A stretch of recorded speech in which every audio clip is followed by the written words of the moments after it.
Salut les amis, nous chez vous, c'est vous et nous.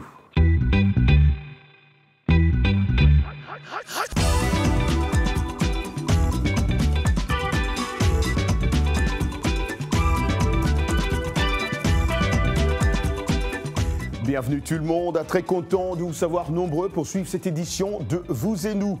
La 17e édition de la Dakar Fashion Week mérite bien un grand coup de projecteur à la créativité de la mode africaine. C'est dans cette édition. La justice sud-africaine avait légalisé le mardi 18 septembre 2018 la consommation de marijuana à des fins thérapeutiques ou médicales comme certains l'appellent. Qu'en est-il une année après? La réponse dans quelques minutes.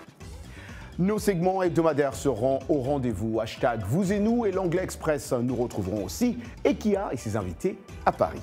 On décolle d'abord vers le Sénégal où la 17e édition de la Dakar Fashion Week vient de fermer ses portes. Durant 4 jours, Dakar a été la capitale de la mode africaine, voire internationale. Des designers venus de partout ont pu profiter de cet événement initié il y a quelques années par la créatrice sénégalaise Adama Paris.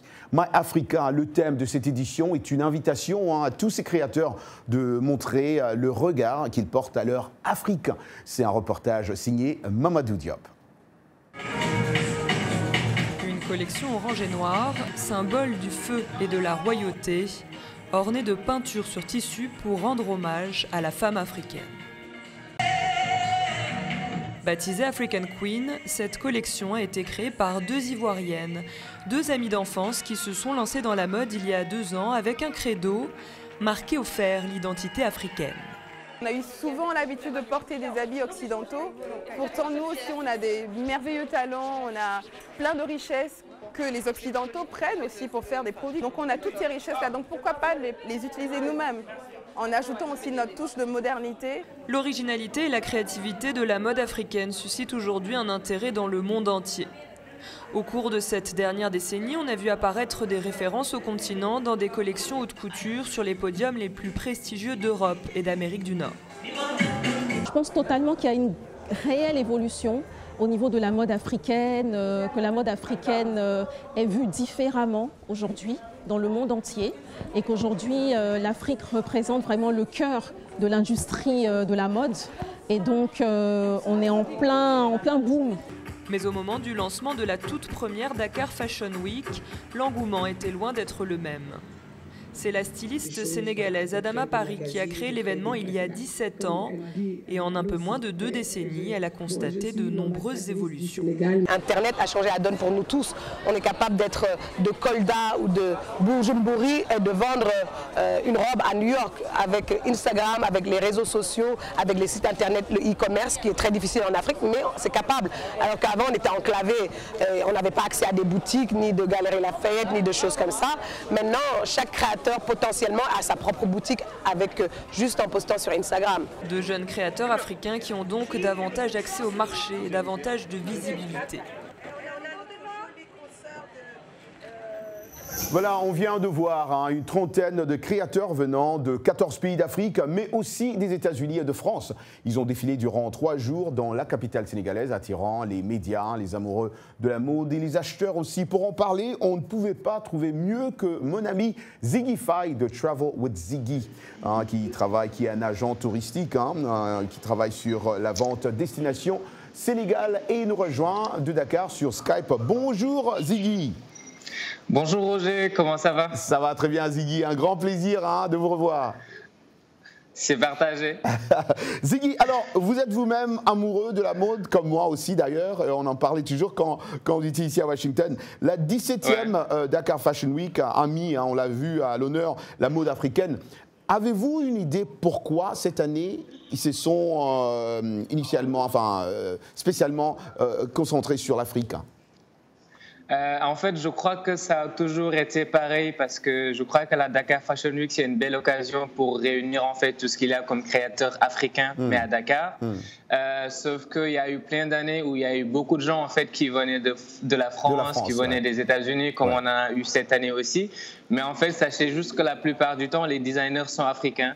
Ils produisent des choses qui se font en Afrique et c'est du handmade en fait, du début à la fin. Tout est fait en Afrique et tout est fait par par des artisans, tout est fait par des créateurs africains.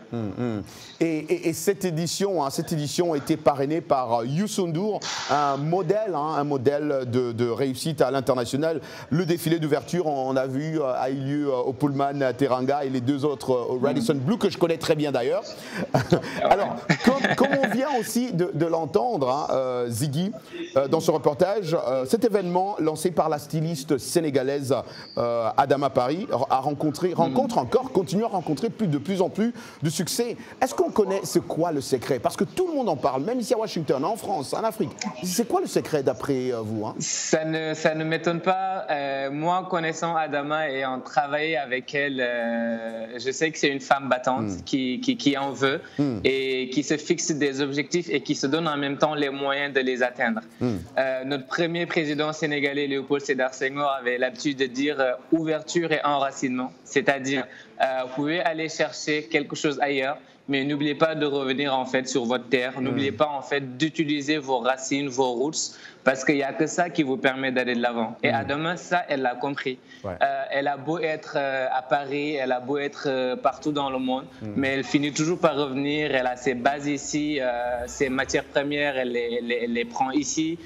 Tout est là en fait, et ça elle l'a compris. Elle essaie de mettre en place des stratégies qui fonctionnent.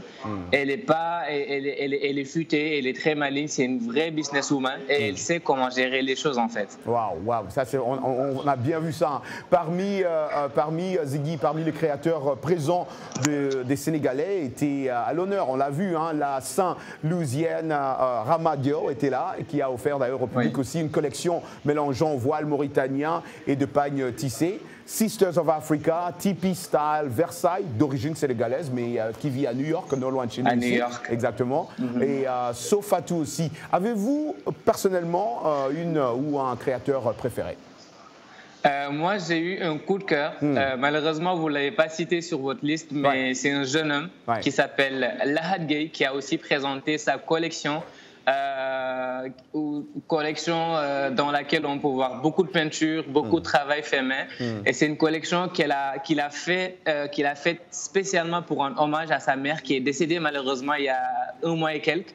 Et à travers cette collection, on peut voir beaucoup de travail où vraiment il a pu utiliser des compétences générales comme la géométrie dans l'espace, comme la colorimétrie, mais aussi de la peinture. Parce que honnêtement, sa collection, c'est juste des tableaux ambulants en fait. Et c'est quelqu'un qui a vraiment appris la chose parce qu'en fait, il est passé par une école où il a eu la meilleure moyenne que personne n'a jamais obtenue dans cette école-là. La mention très bien. Et il fait de très très belles choses, Abdoulahad. Mais je vais finir avec ma dernière question vite fait, Ziggy. Est-ce que vous savez d'abord que les Congolais, parce que je suis Congolais d'origine, vous savez que les Congolais sont des grands sapeurs en Afrique? Mais oui, ça c'est clair. Alors, ma question c'est de savoir, est-ce que vous savez où est né Adama Paris? Alors, une question qui peut surprendre parce que beaucoup de gens croient qu'Adama Paris, elle est née à Dakar, alors que non. Elle est née à Kinshasa, au Congo. Voilà, bravo. Voilà, ça s'explique. On comprend pourquoi elle est là où elle est à la mode. Elle fait la sape. Bon, ça, je vais te l'accorder. Elle est née au Congo. Si ça peut te faire plaisir. Ziggy Faye, merci infiniment Ziggy pour le temps que vous avez accordé. Merci beaucoup Roger. Merci Ziggy, bonne journée, merci. Voilà, c'était Ziggy qui nous a rejoint de Dakar au Sénégal pour parler de la Fashion Week Dakar 17e édition. La légalisation du cannabis reste encore un débat à plusieurs facettes, mais allons en Afrique du Sud, où il y a près d'1 an, depuis que la justice a légalisé la consommation de cannabis à usage thérapeutique ou médical, comme certains aiment bien le dire. Le business très lucratif de la marijuana est désormais légal. L'industrie du cannabis est en plein essor. Ce juteux marché connaît une forte croissance en Afrique, comme a pu le constater Asma Boutmi-Clark à la Cannabis Expo de Durban. Suivant. Une bière infusée au cannabis, un canna cocktail ou encore un simple canna café, il y en a pour tous les goûts à l'expo du cannabis. On peut sentir le goût, mais l'odeur est peut-être plus reconnaissable que le goût. C'est une expérience différente. Une première à Durban. Cette expo rassemble les acteurs économiques et aspirants entrepreneurs dans le marché prometteur du cannabis. Un phénomène accéléré par la légalisation de l'usage médical et récréatif de la marijuana en Afrique du Sud. Et à moins d'1 an, cette législation a ouvert la porte à une myriade de possibilités. Il y a une vraie opportunité pour le continent de devenir le fournisseur mondial en demande de cannabis et en produits dérivés du cannabis. Cela vaut des milliards et les gens commencent à s'en rendre compte. C'est aussi pour cela qu'on voit de grandes entreprises pharmaceutiques du cannabis médical s'intéresser à l'Afrique en ce moment. Les perspectives de faire du profit avec le cannabis sont si alléchantes qu'elles n'ont pas échappé aux agriculteurs. L'Afrique du Sud est le pays qui a le plus de jours ensoleillés au monde. En Afrique du Sud, nous sommes capables de produire 3 récoltes consécutives de cannabis par année. Et nous avons des millions d'hectares de terres qui ne demandent qu'à être cultivés avec du cannabis. Cela nous permettrait de construire les logements dont nous avons besoin, de produire la nourriture dont nous avons besoin et de mener l'Afrique du Sud vers un futur prospère. D'ici 2023, 9 pays africains pourraient légaliser la production et la consommation du cannabis, soit un marché de près de 7 milliards de dollars. La communauté scientifique demeure, elle, divisée sur les bienfaits médicaux du cannabis. En 2017, l'Académie américaine des sciences avait proposé une synthèse de plus de 10 000 travaux parus sur les effets de la plante. Si elle est efficace pour réduire la douleur dans certains cas, avait-elle estimé, trop des zones d'ombre demeurent encore sur son impact. Et d'après certains chercheurs, la recherche même sur le cannabis pour son usage médical est encore balbutiante et elle est encore impossible de juger s'il s'agit d'un médicament efficace. La question de cette semaine dans Hashtag Vous et Nous, êtes-vous pour ou contre l'usage de cannabis thérapeutique ou encore une fois médical comme certains aiment bien l'appeler? Alphonse Mbouaki à Kinshasa en RDC nous dit: dès lors qu'il sert à la guérison du corps, je n'y trouve aucun mal, mais je déplore son usage non thérapeutique car il détruit la santé et je suis contre sa légalisation, sauf à des fins thérapeutiques. Marie Ndembu, Pointe-Noire, Congo, Brazzaville, le cannabis n'est pas une planète de guérison, s'il vous plaît. J'étais renvoyé de l'école à cause de ça en 2005, moi en 6e latin philo. Aïe, aïe, aïe. Amou Emerson Infachao, Lomé Togo, moi je suis contre car après son usage, beaucoup de dégâts, on voit beaucoup de dégâts, même le cannabis médical, certains en abusent. Voilà, chers téléspectateurs, restez avec nous, juste une petite pause et nous revenons dans quelques instants.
Vous et nous, part 2 en English Time avec Michel Joseph qui nous revient avec une nouvelle leçon d'anglais dans Anglais Express et c'est maintenant.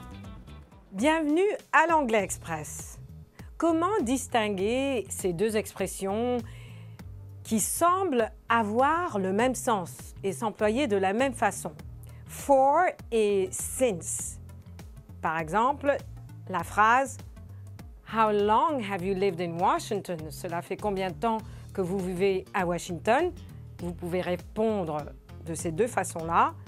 For 10 years, cela fait 10 ans. Ou bien since 2009, depuis 2009.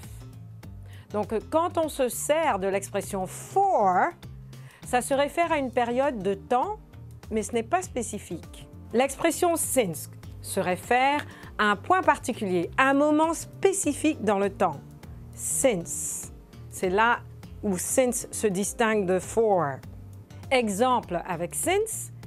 It's been raining since 8 o'clock this morning. Il pleut depuis 8 heures du matin. I've been working on this project since yesterday. Je travaille sur ce projet depuis hier. Pratiquez. Et voilà pour l'Anglais Express. Merci Michel Joseph. Vous pouvez retrouver toutes nos leçons sur notre site voaafrique.com, rubrique Vous et nous. Alors, nous allons maintenant à Paris rencontrer notre collègue Ekia. Ekia, je ne sais pas si Ekia m'entend. Bonjour Ekia. Je t'entends très bien. Salut Roger, comment ça va? Salut Ekia, tu nous manques ici, hein, Voice of America, tout le monde. Ben c'est partagé, c'est partagé. Quand j'entends la voix, j'ai envie de me téléporter, de retourner au studio. Mais c'est très vite. Ouais. Je suis en bonne compagnie, comme tu peux le voir. Je suis avec Ariel Chenet, un artiste ivoirien qui, en quelques années, a séduit un grand public, de plus en plus nombreux d'ailleurs, grâce à un coupé-décalé qui n'hésite pas à mixer des rythmes auxquels on n'est pas forcément habitué, beaucoup de musique et d'instruments traditionnels dans ce coupé-décalé, et ça plaît beaucoup. Et aussi, il faut dire qu'il a des textes qui parlent à beaucoup de personnes, des textes assez intelligents, je trouve. Et là aussi, faut pas pour ne pas gâcher le plaisir, une très belle voix. Alors, je l'ai rencontré l'an dernier, il était très humble. Bonsoir Ariel. Bonsoir. Alors, j'ai envie de vous demander... le succès de plus en plus grandissant de votre côté. Vous avez fait un titre, Amina, qui en moins de 3 jours a été vu plus d'1 million de fois. On est à plus de 10 millions là déjà. Si. Est-ce que vous avez l'impression que le succès vous fait changer, ou du moins les gens autour de vous changent avec le succès que vous avez? On va dire que c'est le succès qui fait un peu changer le mode de vie et qui fait un peu... Moi, je veux dire que ça me donne plus de courage pour la suite, vu que je viens de loin, voilà, comme on le dit. Le Nushi-Dabobo, comme il se plaît de dire, une commune populaire d'Abidjan, ouais. Là d'où je viens, on n'avait pas tous la chance, en fait. On n'avait pas tous la chance et on n'avait pas tous les moyens de pouvoir réaliser nos rêves. Donc aujourd'hui, il faut dire qu'avec tout ce qui m'arrive ces derniers temps, je pense que ça me donne beaucoup de tonus pour la suite. Beaucoup de tonus, mais pas la grosse tête. Même pas de grosse tête. Alors j'ai envie de demander, comme on est actuellement à Paris, vous êtes en tournée européenne, vous allez même faire quelques allers-retours en Afrique, plus de 20 dates, hein, Roger. Comment s'annonce cette tournée? Comment vous la ressentez?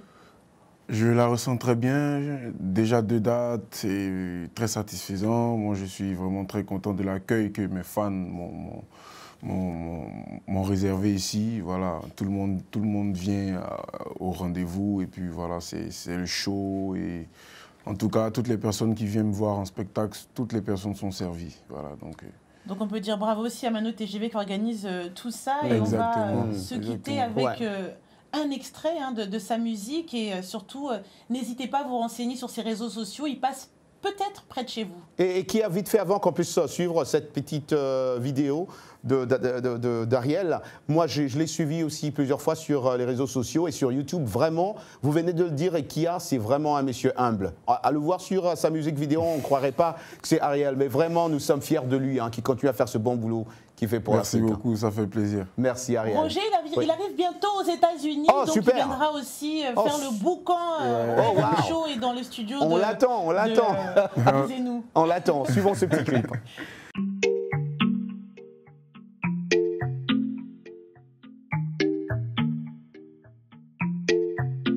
Chené on the beat. Chené, Fireboard, rapide. Ah, oui, moi je viens du ghetto. Granoussi à Dabobo. Demande à mon vieux Yves Zogbo. Avec Dieu y'a pas poteau. Nouvelle génération c'est moi le boss. Ils ont tout fait mais je les ai colonisés. En fait tout je n'ai pas volé. C'est Dieu qui a donné alors faut même pas jouer. C'est l'homme qui a peur sinon y'a rien. Quand il va complet c'est nous les dangereux. Et voilà, place à présent à notre rubrique Actualité. Le musicien, producteur et businessman Jay-Z est le premier rappeur à devenir milliardaire, a annoncé lundi le magazine spécialisé Forbes qui... oui, vous avez très bien compris, hein, Forbes a élevé, vraiment le plus riche, élevé dans une cité HLM de Brooklyn, à New York. Le chanteur est un véritable self-made man. Hein, à l'américaine, il a investi dans l'immobilier, l'alcool et la musique.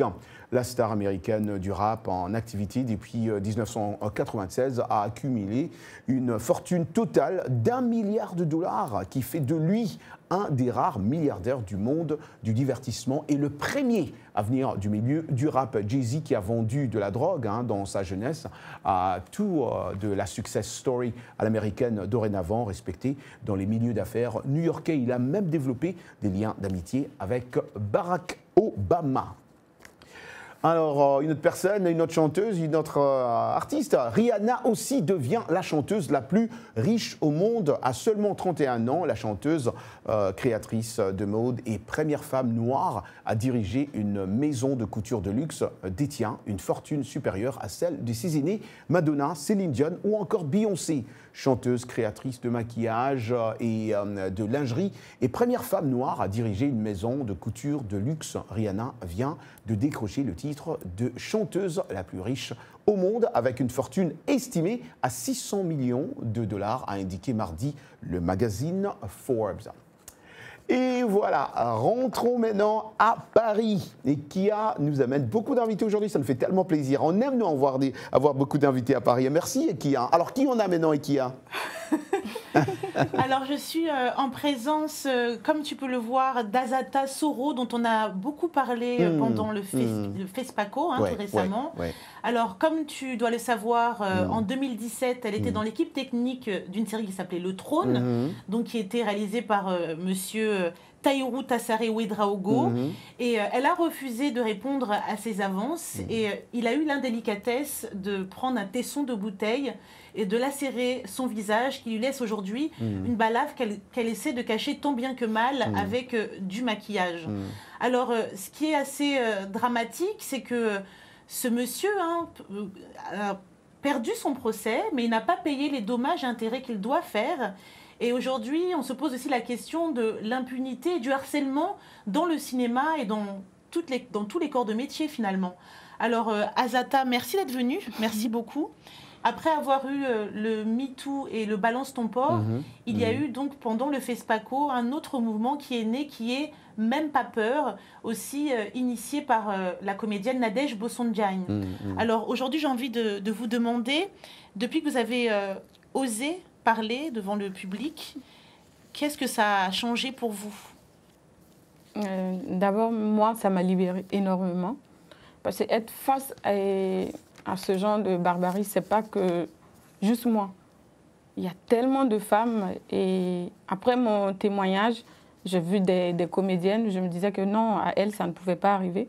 Elles m'ont dit, écoute, voilà ce qu'on a vécu, voilà ce qu'on a vécu. Et pire encore, sur le plateau de Taïrou, il y a des petites filles, en fait, qui ont joué dans une série qui s'appelle Bambino, une série pour enfants qui passait sur TV5 jusqu'à 3 saisons. Et ces petites filles m'ont dit, effectivement, Tata, c'est pas juste que des massages, ils nous demandaient.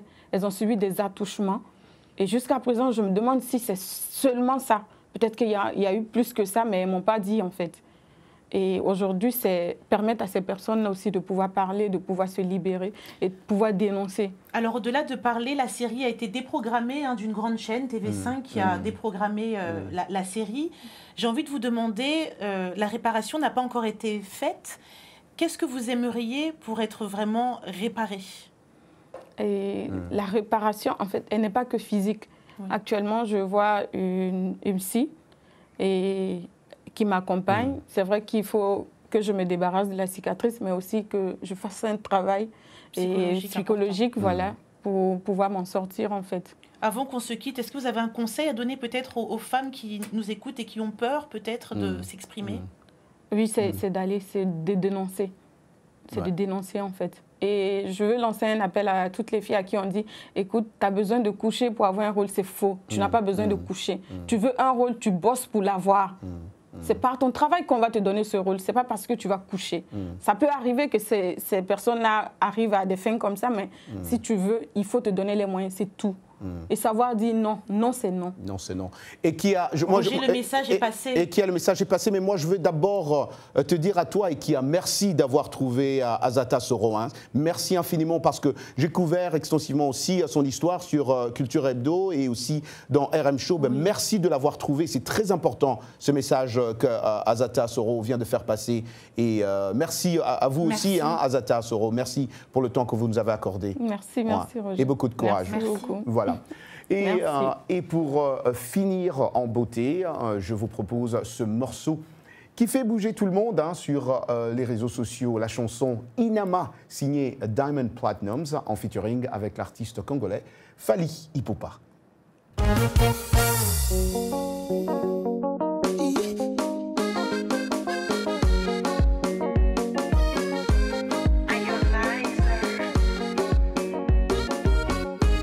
Ukudekeza kama mtoto, furaha unafurahia. Ben merci à vous tous hein, de nous avoir suivis à nos stations partenaires à Conakry, vous êtes nombreux, à Dakar, à Pointe-Noire, à Niamey, à Djibouti, à Yaoundé, au Burkina et à Kinshasa. Mes amis, on se dit comme d'hab, rendez-vous la semaine prochaine. Je t'aime.